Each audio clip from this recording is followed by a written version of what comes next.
Welcome to Insta Owl's classes. We at Insta Owl believe in democratizing education for one and for all. Welcome students, let's continue studying nationalism in India.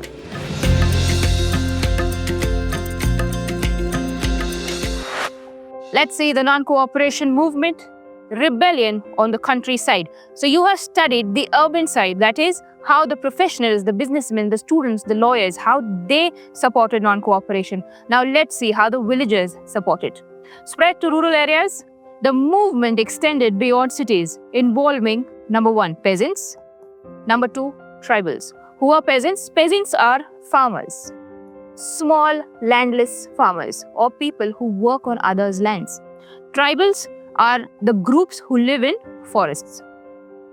Local grievances were merged with the broader national struggle. So the national struggle was against the Britishers. But in the rural area, please understand that local grievances means problems with the zamindars, problem with the shareholders who used to give them land, who used to give them money. Also problem with the local chieftain.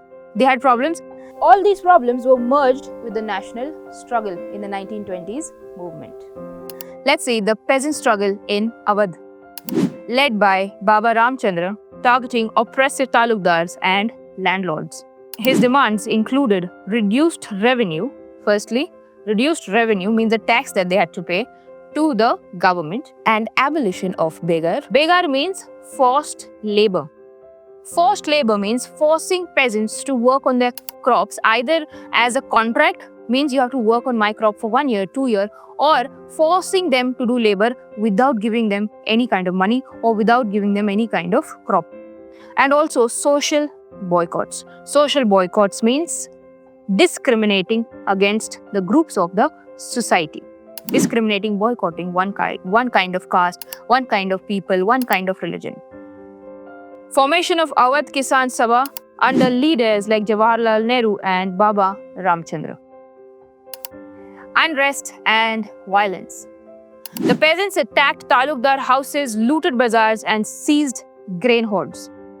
Misinterpretations of Gandhi's message led to tax refusal and calls for land redistribution. The tribal revolt in the Gudem Hills. This was led by Alluri Sitaram Raju, who combined Gandhian ideals with militant resistance. Militants means weapons. Weapon resistance. The tribals resisted government forest policies and forced labor. Raju's rebellion involved guerrilla warfare. Warfare means tactics and strategies. You attack and you stop. You attack and you hide. You attack and you hide. This kind of warfare is not like a battle. It's not like a war, ongoing war. It's like a warfare that is called as guerrilla warfare. Attacks in police stations and resistance against British officials. Raju became a folk hero after his capture and execution in 1924. Let's see Instabites. Nehru at Raebareli, a test of non-violence. The police action peasants fired upon by police in Raebareli on 6th January 1921.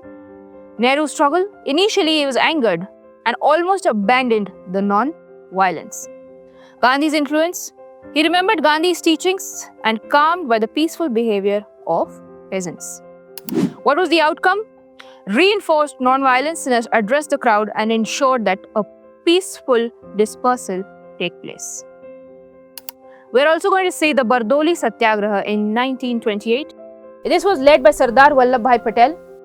The peasant movement in Bardoli, Gujarat was against land revenue. Land revenue means they had to pay taxes to the government. They had to pay taxes to the landholders.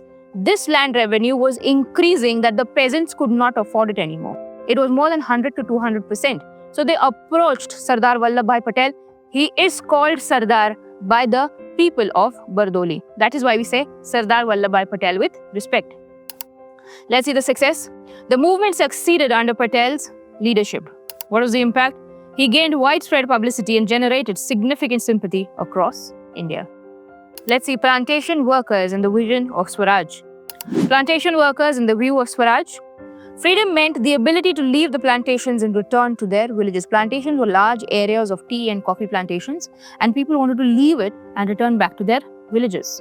Inland Immigration Act. It restricted plantation workers' movement. This act, Inland Immigration Act of 1859, restricted plantation workers' movement and it required permission to leave tea gardens, which was rarely granted by the owners. The non-cooperation movement impact: thousands defied authorities, left plantations, believing Gandhi Raj would bring land and freedom. So this is what you are seeing from the rural side, that people started leaving, even though there was an act in place, they started leaving the plantation. They started coming back. Why? Because they thought that Gandhiji would give them their land and their freedom. The failed journey: workers were stranded due to strikes and caught and beaten up by the police. Let's see the interpretation of Swaraj. Workers envisioned Swaraj as an end to all suffering, interpreting it beyond Congress's defined goals. There was an emotional connection. Despite different interpretations, workers connected their struggles to the broader All India movement led by Gandhiji and the Indian National Congress. This is an illustration of the incident at Chauri Chaura in Gorakhpur. A peaceful demonstration in a bazaar turned into a violent clash with the police. Please look at the screen very carefully. This was the incident that made Gandhiji call off the movement of non-cooperation. This happened in February 1922 in Chauri Chaura in UP, that is Gorakhpur. There was an incident where 22 policemen were killed by the people, by the villagers, because they were revolting against the Britishers. Such a violent act was seen as Gandhiji as a collapse of the movement, and in 1920s, national movement was called off after the Chauri Chaura incident. Withdrawal of non-cooperation movement. Gandhiji called off the movement due to rising violence, believing satyagrahis needed better training. Internal Congress debates. Some leaders like C.R. Das, Motilal Nehru favored participating in provincial council elections through the Swaraj Party to challenge British policies. Please remember, the Indian National Congress Party had a lot of internal debates because some politicians wanted to be with the Britishers in the council elections and some did not want to be a part of the council elections. So we can see over here that C.R. Das and Motilal Nehru wanted to get participation in the council elections through one party that they made called as the Swaraj Party, which was inside the Indian National Congress Party.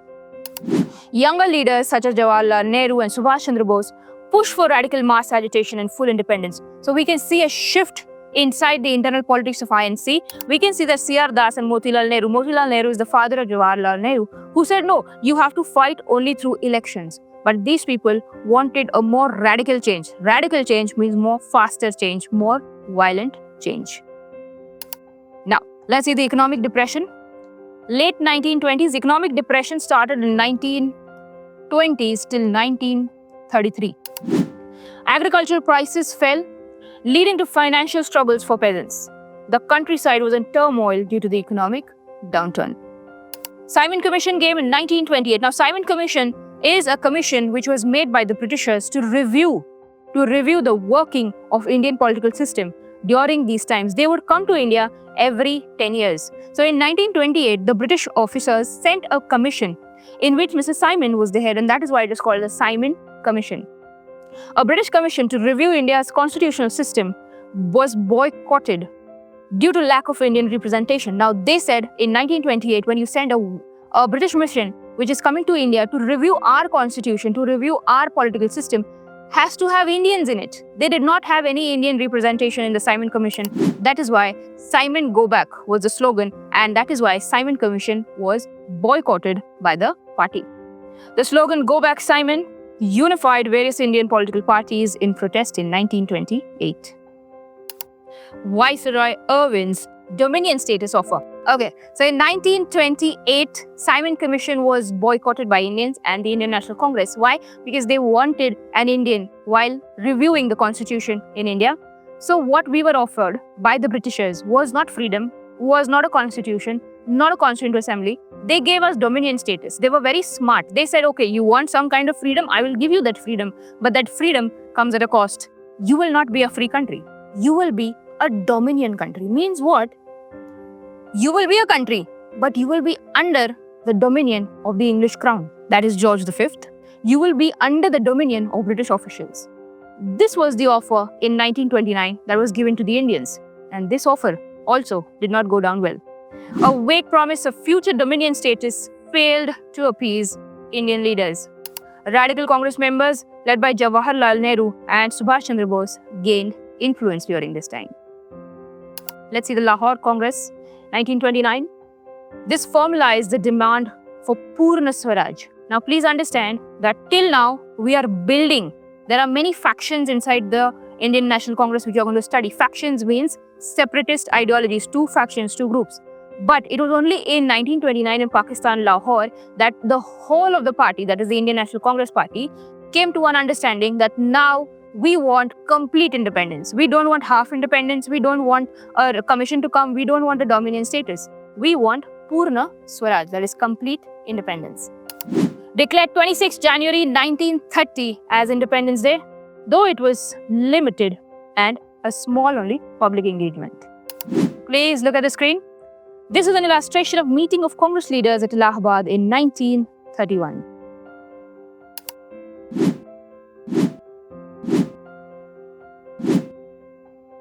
Let's revise what we've done.